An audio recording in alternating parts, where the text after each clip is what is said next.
situation in Eastern Europe is heating up once again.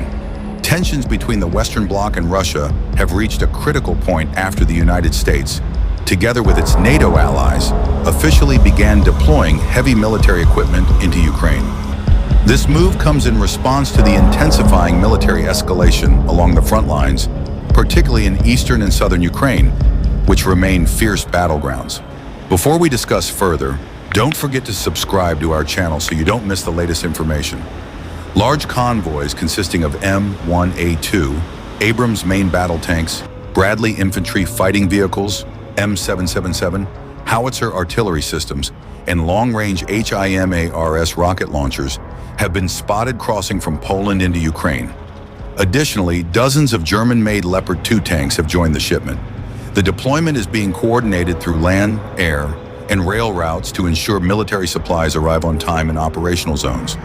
Pentagon officials stated that this shipment is part of the largest defense assistance package ever provided to Ukraine since the start of the Russian invasion.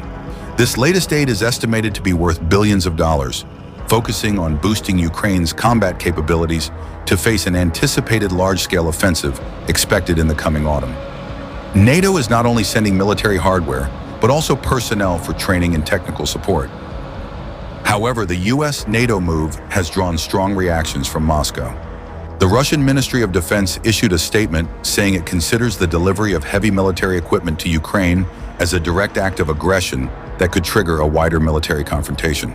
The Kremlin even warned that Western military logistics convoys heading to Ukraine would be legitimate targets for Russian missile strikes. On the other hand, the Ukrainian government welcomed the decision. President Volodymyr Zelensky stated that this assistance would strengthen frontline morale and give Ukraine a greater chance of pushing Russian forces back from occupied territories. He stressed that Ukraine needs more than just diplomatic support. It needs real strength on the battlefield to defend its sovereignty.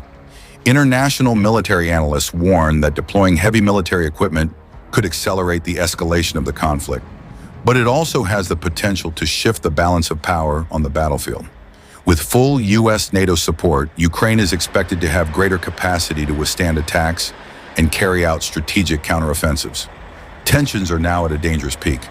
Europe and the world watch with caution to see whether this move will bring positive change for Ukraine or trigger a new phase of direct confrontation between NATO and Russia.